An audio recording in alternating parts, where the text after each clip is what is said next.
तो बायो के एग्जाम में सिर्फ 2 दिन रह गए हैं। अब इन 2 दिन को कैसे अच्छे से यूटिलाइज करना है, हर एक दिन हर एक पल आपको यूटिलाइज करते हुए चलना है। क्या क्या पढ़ना है, कैसे कैसे पढ़ना है, कितनी प्रैक्टिस करनी है, कहाँ से प्रैक्टिस करनी है, सब कुछ इस वीडियो के अंदर मैं आपको बताऊंगी।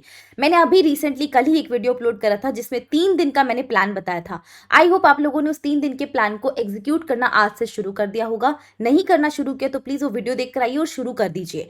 और अगर इनकेस आप ऐसे बच्चे हो जिसका सिलेबस कंप्लीट हो चुका है और आप समझ नहीं आ रहा है कि वो 23rd को 24 को इन 2 दिनों में क्या करे, 22 को आप ये वीडियो देख रहे हो, आप जो भी 22 को कर रहे हो वो करते जाओ, उसमें कोई भी आपको बाधा नहीं डालनी है। 23 एंड 24 में आपको क्या करना है, इस वीडियो को ध्यान से देख लो।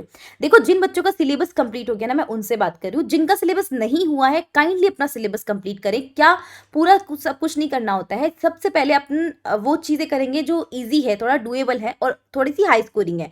जैसे कि आप इजी यूनिट्स को उठाओ, पहले रिप्रोडक्शन वाली यूनिट करो, उसके बाद में आप बायोलॉजी एंड ह्यूमन वेलफेयर वाली यूनिट कर लो, ठीक है, यूनिट नंबर 3। उसके बाद आप अपनी लास्ट वाली यूनिट जो इकोलॉजी वाली है वो कर सकते हो, या फिर आपके पास में टाइम बच जाता तो बायोटेक्नोलॉजी भी आप कर सकते हो, क्योंकि बायोटेक्नोलॉजी इतनी कोई खास टफ नहीं है अगर आप मेरी बायोब्रीफ से करते हो तो। बाकी आपकी मर्जी है, आप जहां से भी करना चाहो कर सकते हो, लेकिन आप इस तरीके से सीक्वेंस में चलो, ठीक है। अब जिसका सिलेबस कंप्लीट हो गया है मैं उनसे बात कर रही हूँ। भाई, तुमको टाइम तो वेस्ट करना नहीं है, पहली बात। दूसरी बात, अगर आपका सिलेबस कंप्लीट हो गया है तो पहले अपने आप से क्वेश्चन पूछते रहो, चलते फिरते ना खुद से क्वेश्चन पूछते रहा करो। ये चीज मैं बहुत करती थी। जब मेरा सिलेबस कंप्लीट हो गया था तो मैं ना अपने आप से रैंडमली ऐसे क्वेश्चन करती थी। मुझे याद है अपने भाई को मैंने किताब दे दी थी कि भाई इस किताब को ऐसे कहीं से भी आंख बंद करके खोल और कहीं से भी जो भी क्वेश्चन मिलता है वो मुझसे पूछ ले। तो ये सब चीजें मैं क्या करती थी अपनी मेमोरी पावर को जानने के लिए, क्योंकि bio is all about memory. तुम्हें लगता है कि तुम्हें सब आता है, लेकिन एग्जाम हॉल में हो सकता है तुम चीजें भूल जाओ। तो एक्टिव रिकॉल इज मस्ट। यहाँ पर हर टॉपिक को, हर चीजों को आपको एक्टिव रिकॉल करना है। आपको पता होगा, मैंने इस चैनल के ऊपर कल ही एक लाइव सेशन करा जहां पर मैंने आपको बताया था कि 50 मोस्ट इंपॉर्टेंट क्वेश्चन जिनके आने की सबसे ज्यादा हाई प्रोबेबिलिटी है। अगर आप में से किसी बच्चे ने नहीं देखा तो उसकी रिकॉर्डिंग जाके 2x पे लगा के देख लो, लेकिन देखकर जरूर जाना, क्योंकि वो टॉपिक्स के अंदर वो सिर्फ केवल क्वेश्चन नहीं है, उन क्वेश्चन की रिगार्डिंग आसपास का जितना भी मटेरियल है जो बहुत इंपॉर्टेंट है, वो हर एक चीज मैंने वहां पर समराइज वे में, बहुत प्यारे वे में समझाई हुई है। आप एक बार जाके देखोगे, जिसका सिलेबस हो गया ना उसको बहुत प्यारा सेशन लगेगा। अब जिसका नहीं हुआ है मैं उसको रेकमेंड नहीं कर पाऊंगी, तो वो चीज जरूर देख लेना। और इसी के साथ में वहां पर एक्टिव रिकॉल करने की कोशिश करना, हर क्वेश्चन के अंदर स्टॉप करके खुद से रिवाइज करना कि यार इसका क्या आंसर हो सकता है, ठीक है। ये सब करने के बाद में यार आ जाओ, तुम्हें करना क्या ना, ये मैंने बोली थी, तुम्हें रिवाइज करना जितना ज्यादा हो सकता है उतना ज्यादा रिवाइज करो और प्रैक्टिस करो। रिवाइज कैसे कर सकते हो आप, अगर 30 मिनट्स में आपको रिवाइज करना है, हर चैप्टर को 30 to 40 मिनट्स में एकदम क्रिस्प और बहुत प्यारे वे में एक्सप्लेन करना है, तो आप मेरी रैपिड रिवीजन प्लेलिस्ट को फॉलो कर सकते हो। डिस्क्रिप्शन बॉक्स में उसका लिंक है, ठीक है। रैपिड रिवीजन में 30 से 50 मिनट्स में मैंने सारे चैप्टर्स को कवर करवा रखा है। प्रैक्टिस अगर आपको करनी है क्वेश्चन की, तो आप मेरे लाइव सेशन में एक भी लाइव सेशन को मिस नहीं करेंगे, जहां पर मैंने आपको कल भी 50 क्वेश्चन का जो टेस्ट करवाया था। अगर आप आते, अगर आपने नहीं अटेंड करा है, अगर आप आते तो आपको रियली में पता चलता कि वो कितना बेनिफिशियल है। अगर आप नहीं भी करते हो लाइव सेशन, तो आप रिकॉर्डिंग जरूर देख के जाओ। मैं तो आपको यही रेकमेंड करूंगी, क्योंकि आपकी प्रैक्टिस बनेगी, आपको इंपॉर्टेंट क्वेश्चंस का पता चलेगा। इसी के साथ में हमारे इस चैनल के ऊपर एमसीक्यू की प्रैक्टिस होना, या बाकी अदर जितने भी क्वेश्चन पीवाईक्यूज के हम सेशंस लेकर आने लग रहे हैं, पीवाईक्यूज की मैराथन्स चल रही है यूनिट वाइज, तो हम बहुत सारे क्वेश्चंस को प्रैक्टिस कर रहे हैं। तो ये बहुत ज्यादा इंपॉर्टेंट होगा लास्ट मोमेंट पे आपके लिए। साथ में अब आपको ये वाला शेड्यूल मेरे साथ फॉलो करना है। 23 एंड 24 को तुमको क्या करना है, हाफ सिलेबस तुम 23 को कर लो, तुम्हारा जो मन करता है। टोटल 13 चैप्टर्स हैं, तो एक दिन तुम 6 चैप्टर उठाओ और एक दिन तुम अपने 5 चैप्टर्स उठाओ, ठीक है। तो आपके पास में कितने हो जाएंगे, 5 नहीं सॉरी 7 चैप्टर्स उठाओ, थोड़ी सी मैथ्स वीक है, तो आप ना ऐसे करके हाफ हाफ कर लो बेसिकली सिलेबस। और आपको इजी मीडियम दोनों चैप्टर्स का मिक्सचर उठाओ। एक दिन ऐसा नहीं कि एक दिन हमने इजी चैप्टर पढ़े और दूसरे दिन हम हार्ड हार्ड चैप्टर्स लेकर बैठ गए। थोड़ा वो देख लेना कि तुम्हारे लिए जो ईजी पड़ता है चैप्टर, वो वाले ईजी चैप्टर्स उठा लो, और जो तुम्हें ज्यादा आते हैं उनको उठा लो, है ना। कोई नया चैप्टर कोई खास पढ़ने की जरूरत नहीं है, क्योंकि नया चैप्टर पढ़ोगे तो दिमाग ज्यादा जाएगा, उसके अंदर तुम्हें ज्यादा डिटेल वे में देखना पड़ेगा, और इतना टाइम तुम्हारे पास नहीं है। तुम्हें जो आता है, तुमने पढ़ रखा है, बस उसको बार बार रिवाइज करते रहो, क्योंकि वो बार बार रिवाइज वही कर लोगे, वही बहुत इंपॉर्टेंट चीज है। आपको मेरे साथ में 12 PM के ऊपर यूनिट 4 के पीवाईक्यूज अटेंड करने हैं। जितने भी अपने यूनिट 4 में चैप्टर्स हैं, दोनों चैप्टर्स हैं, उनको हम अच्छे से कवर कर रहे होंगे पीवाईक्यूज के थ्रू। सैंपल पेपर के क्वेश्चंस भी उसमें, पीवाईक्यू के क्वेश्चंस भी हैं। बहुत प्यारे प्यारे क्वेश्चंस हैं, तो सबको अटेंड करना है, कॉन्सेप्ट्स आपके बहुत क्लियर होंगे। 4 PM पे हम यूनिट 5 का भी एक पीवाईक्यू सेशन रख रहे होंगे, तो आपको मेरे साथ अटेंड करना है वो। 8 बजे हम क्या करेंगे, जितने भी डायग्राम्स और टेबल्स हैं इनका रिविजन करेंगे। इस बीच में, इस शेड्यूल शेड्यूल के बीच में जो टाइम बचता है आपको करना है अपना सिलेबस का क्विक रिवीजन। क्विक करना है दैट मीन्स कि आपको टाइम नहीं लगाना है कि हम पन्ने पलट रहे हैं, पन्ने पलट रहे नहीं। आप पेपर उठाओ सीधा और सारे के सारे टॉपिक लिखो चैप्टर की, या आप एक काम करो एनसीईआरटी उठाओ और एनसीईआरटी का जो चैप्टर जहाँ लिखा है ना वहाँ के जो इंडेक्स में जितने भी टॉपिक्स लिखे हैं उस चैप्टर के, उन टॉपिक्स को खुद से रिकॉल करने की कोशिश करो इस टॉपिक में है क्या। ठीक है, तब जाके कोई बात बनेगी। सिर्फ पन्ने पलटने से वो कॉन्सेप्ट जो आता है उसको देख रहे हो उससे कोई फर्क नहीं पड़ेगा, क्योंकि दिमाग में घुस तो रहा है बट याद नहीं आएगा, दिमाग धोखा दे जाएगा एग्जाम के अंदर। मैं सच बता रही हूँ, बायो के पेपर में ऐसा ही होता है, बहुतों के साथ देखा मैंने ऐसा होता। तो आपको ये नहीं करना है, आपको टॉपिक को रिकॉल करना है। इसके बाद में 24 पे भी आपको रेस्ट हाफ सिलेबस करना है। इसके अलावा जो आपका 3 PM है, 3 PM पे आपको मेरे साथ आना है। 3 PM पे हम करेंगे सीबीएसई का जो इस साल ऑफिशियल सैंपल पेपर उन्होंने लॉन्च करा है 2025 वाले स्टूडेंट्स के लिए, वो हम कवर कर रहे होंगे। बहुत कॉन्सेप्चुअल, बहुत प्यारे क्वेश्चंस है, तो आपके कॉन्सेप्ट्स बहुत क्लियर होंगे। तो आपके जो केस स्टडी बेस्ड वाले क्वेश्चंस आते हैं ना वो ऑटोमेटिकली यहाँ से बन जाएंगे, क्योंकि यहाँ पे कॉन्सेप्ट स्ट्रॉन्ग हो जाएंगे आपके। ठीक है, इसके अलावा 7 बजे हमारा होगा एक बायो का कंप्लीट फुल सिलेबस का रिविजन। वैसे मैंने एक मैराथन ली हुई है, वो डिटेल वाली मैराथन है, थोड़ी लंबी मैराथन है, लेकिन अगर आपको सिर्फ माइंड मैप के थ्रू फटाफट फटाफट क्विकली रिवाइज करना है तो this session is for you. 7 PM का सेशन कोई भी मिस नहीं करेगा।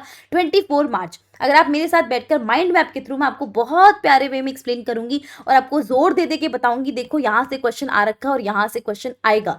अगर आपने मेरी कभी भी लाइव सेशन अटेंड करी हो तो आप देख लेना कितने प्यारे वे में हम एक्सप्लेन कर रहे होते हैं। मैं आपको हर जगह बताती हूँ कि यहाँ से क्वेश्चन आ रखा है, ये PYQ है। तो बहुत ज्यादा इंपॉर्टेंट होने वाली 7 बजे वाली आप आओगे मेरे साथ में, कम से कम 3 घंटे या 3.5 घंटे में या 4 घंटे में, मैक्स 4 घंटा, 4 घंटा जाने नहीं दूंगी मैं। 3 घंटे के अंदर अब ट्राई करेंगे कि पूरा का पूरा बायो का सिलेबस जो है माइंड मैप के थ्रू फटाफट फटाफट गो थ्रू करे। ठीक है, इसके बाद में 25 मार्च तक भी मैं आपका साथ नहीं छोड़ूंगी। सुबह 5 बजे तुम मैं एक साथ उठेंगे और रिवाइज करेंगे, फाइनल टच देंगे। इसमें अभी हम 2 से 3 घंटे में कवर, 3 घंटा नहीं जाने दूंगी, हम इसमें और थोड़ा सा जल्दी करेंगे, 1.5-2 घंटे में ही निपटाएंगे पूरी की पूरी बायो को। अगेन माइंड मैप के थ्रू फटाफट फटाफट फटाफट रिविजन करेंगे। ठीक है, तो सारे इंपॉर्टेंट पॉइंट्स को मैं बता दूंगी, लास्ट टाइम पे बोल दूंगी कि वो एनसीईआरटी मेरे साथ लेकर बैठो। एनसीईआरटी में जब मैं बोलूंगी तुम्हें कि ये डायग्राम देखो, उस टाइम वो डायग्राम देख लेना, ताकि तुम्हारे जो इंपॉर्टेंट डायग्राम्स है वो कवर अप हो जाए। भूल ना जाओ कि भाई ये डायग्राम तो मैं देखना ही भूल गया।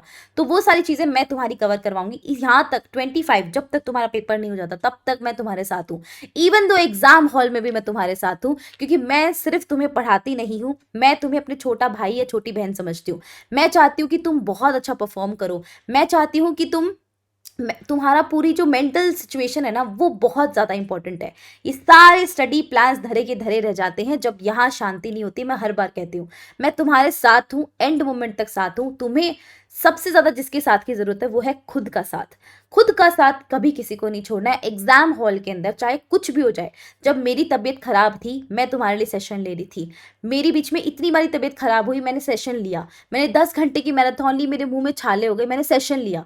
क्यों लिया सेशन? क्योंकि मैं तुम्हें अपना समझती हूँ और मैं चाहती हूँ कि तुम खुद को अपना समझो। क्योंकि देखो कोई और आपसे एक्सपेक्टेशन करे ना करे, आपको अपने आप से एक्सपेक्टेशन क्यों ना हो। भाई हम काम करें तो एक्सपेक्टेशन तो होगी, लेकिन इतनी एक्सपेक्टेशन ना हो जाए कि भाई हमारा ध्यान पूरा उस एक्सपेक्टेशन पर हो, पढ़ाई से छूट जाए। तो मैं बस इतना चाहती हूँ कि खुद का साथ एग्जाम हॉल में छोड़ना नहीं है, खुद पे बिलीव रखना है। अगर आपको खुद पे बिलीव नहीं है तो मेरा बिलीव थोड़ा सा ले लो, खुद उधार ले लो थोड़े टाइम के लिए, और बहुत बहुत बहुत आपका बढ़िया पेपर होने वाला है। क्योंकि जो इंसान मेहनत करता ना पूरी कायनात उसके साथ होती है, याद रखना। मैनिफेस्ट करते रहो हमेशा अपने आप को कि मैं अच्छा परफॉर्म करने वाला हूँ या वाली हूँ। मैनिफेस्टेशन बहुत इंपॉर्टेंट है, मैंने भी किया था। पढ़ाई तो सब करते हैं, लेकिन अपने आप को उस मुकाम पर जाने की हिम्मत जो है ना वो सब में नहीं होती है। वो अंदर ही अंदर उनके एक डीप ऑफ द दिमाग में ऐसा थॉट चलता रहता है, मन के अंदर ऐसा थॉट चलता रहता है कहीं ना कहीं कि यार शायद नहीं हो पाएगा, शायद नहीं हो पाएगा। लेकिन वो अपने आप को फिर भी जबरदस्ती पुश करते कि हाँ हाँ कर लेते हैं। लेकिन अंदर तो बिलीव है ना, एक सिस्टम, आपका बिलीव सिस्टम बहुत इंपॉर्टेंट होता है। आपने बिलीव डाल रखा कि मैं तो कर ही नहीं सकता। अब आप चाहे एक्सटर्नली कितना भी एफर्ट डालो उसका कोई फर्क नहीं पड़ता। तो ये सब चीजें अधूरी हैं। सिर्फ आपका विश्वास अगर नहीं हुआ ना तो सब चीजों पे पानी फिर जाएगा। हमने इतने दिनों में जो मेहनत डाली ना सब खराब हो जाएगी। I want you to believe in yourself. और आज दिल से अपने आप पे, दिल पे हाथ रख के नीचे कमेंट सेक्शन में लिखोगे I believe in my self. क्योंकि ये सबसे ज्यादा इंपॉर्टेंट है। किसी भी एग्जाम हॉल में किसी भी पेपर को देखा हो, दुनिया का चाहे कोई भी पेपर हो, टफ पेपर, आईएएस का पेपर भी क्यों ना हो, अगर एक आईएएस कितना भी रट्टा मार के चला जाए, बिलीव नहीं है ना, उसी टाइम रिजेक्ट हो जाएगा। तो ये मैं नहीं चाहती कि तुम्हें सीबीएसई इतने लल्लू पल्लू एग्जाम के अंदर रिजेक्ट करे या तुम्हारा दिल टूटे बिल्कुल भी। इतनी मेहनत डाली है, रिजल्ट डेफिनेटली आएगा। एनसीईआरटी अगर लास्ट मोमेंट पे रिवाइज नहीं होती है, ये नोट्स ले लो, 99 रुपीज के अंदर है, सारे चैप्टर के नोट्स है। फाइनल टच देने में 2 दिन के अंदर अंदर, ये जो मैंने बोला ना कि हाफ सिलेबस कर लो, नोट्स के थ्रू ही हो सकता है, एनसीईआरटी नहीं करवा पाएगी क्योंकि एनसीईआरटी की लैंग्वेज टफ है। तो आप ना ये नोट्स ले लो, और एनसीईआरटी बेस्ड है, सारे के सारे लाइंस को मैंने बहुत प्यारे वे में फ्लो चार्ट के थ्रू समझा रखा है, आप इन नोट्स में फटाफट फटाफट गो थ्रू कर लोगे। ठीक है, तो ये बहुत इंपॉर्टेंट होने वाला है। बायोब्रीफ तो खैर आपने देखा ही होगा, जिसने देखा है उसका पेपर एकदम झक्कास जाने वाला है। मैं आपको एडवांस में कॉन्ग्रेचुलेशन बोल देती हूँ, आप खुद आके मुझे बोलोगे कि बायोब्रीफ बहुत ज्यादा हेल्पफुल रहा था। अगर आपको कोई भी चैप्टर इनकेस लगता है कि मुझे ये चैप्टर थोड़ा सा डिटेल में पढ़ना है, तो आप देख सकते हो वैसे बायोब्रीफ, लेकिन मैं आपको सजेस्ट नहीं करूंगी अभी, क्योंकि बायोब्रीफ देखने का टाइम जा चुका है। अब सिर्फ 2 दिन रहे, रैपिड रिवीजन देखने का टाइम आ चुका है। तो आप रैपिड रिवीजन सीरीज को बिल्कुल प्रायोरिटी के साथ करने वाले हो। एंड साथ में नीट के अंदर भी हम साथ में मिलकर फोड़ेंगे। नीट में हम जितना ट्राई कर सकते हो, उतना अपने एग्जाम में जितने भी बेस्ट मार्क्स ला सकते हैं, मैं आपको उतनी मदद करूंगी। जितना आपको रिक्वायर्ड, आपको जो कंटेंट रिक्वायर्ड है, मैं इस चैनल के ऊपर डालूंगी। इस चैनल का लिंक मैंने डिस्क्रिप्शन बॉक्स में दिया है। नीट का चैनल हम सेपरेट बनाएंगे, वहां पर नीट के टारगेट्स चलेंगे। मैं आपको डेली बेसिस पे टारगेट दूंगी, जैसे मैंने बोर्ड एग्जाम के लिए दिए थे। नीट में भी मैं बिल्कुल आपका साथ नहीं छोड़ने वाली, तो उस चैनल को जरूर सब्सक्राइब करना। अगर ज्यादा बच्चे वहां पर होंगे तो डेफिनेटली मैं भी मोटिवेट होंगी अंदर से कि नहीं भाई, सारे बच्चे हैं जो मेरे साथ लगे हुए हैं। अगर कम बच्चे हुए तो फिर मेरा मोटिवेशन भी डाउन हो जाएगा। हो सकता है कि हम फिर टारगेट में भी थोड़ा ऑल्टरनेशन करें, ऐसा करें तो, लेकिन मैं चाहती नहीं हूं ऐसा। तो प्लीज चैनल को जरूर सब्सक्राइब करिएगा, डिस्क्रिप्शन बॉक्स में लिंक है। और अगर आपको सीयूईटी के रिगार्डिंग, इनकेस अगर आप सीयूईटी के लिए प्रिपरेशन कर रहे हो, तो सीयूईटी के रिगार्डिंग आपको जो स्ट्रैटेजी, टिप्स, टारगेट्स कुछ भी चाहिए, इस चैनल, मेन चैनल को सब्सक्राइब करके जरूर रखिएगा, छोड़ना नहीं है। क्योंकि यहाँ करियर ऑप्शन भी मैं आपको बताऊंगी 12th के बाद क्या कर सकते हैं। और आप में से प्यारे प्यारे जो बच्चे हैं, वो 100 आउट ऑफ 100 अगर बायो में स्कोर करते हैं या अबव 95 स्कोर करते हैं, तो मैं आप लोगों के साथ पॉडकास्ट भी करने वाली हूँ, जो इस चैनल के ऊपर मैं आपके लिए डालूंगी। ठीक है, तो प्लीज प्लीज प्लीज आप इस चैनल को सब्सक्राइब करके रखिएगा, for your career advices and also for the CUET. ठीक है, एंड इस चैनल को आप सब्सक्राइब कर सकते हो for NEET, link description box में है। प्लीज अपना प्यार एंड सपोर्ट इस हमारे प्यारे से चैनल को और जरूर दिखाइएगा, क्योंकि मैं आपके लिए हर तरीके से हेल्प करना चाहती हूँ। चाहे किसी भी पड़ाव पे आपकी हेल्प करनी हो, किसी भी वे में हेल्प करनी, चाहे मोटिवेट करना हो, स्टडी टारगेट देना हो, चाहे और कुछ भी, रैपिड रिविजन कराना हो, कुछ भी कराना हो, हम लास्ट के 1 महीने में पूरी जी जान डालेंगे नीट के लिए भी, जैसे हमने बोर्ड्स में डाली है। On that note, Ekta Soni signing off for the day. Don't forget to write in the comment section that I believe in myself, क्योंकि that is actually very very important. Otherwise कुछ भी काम नहीं आएगा। चलिए, बाय बाय।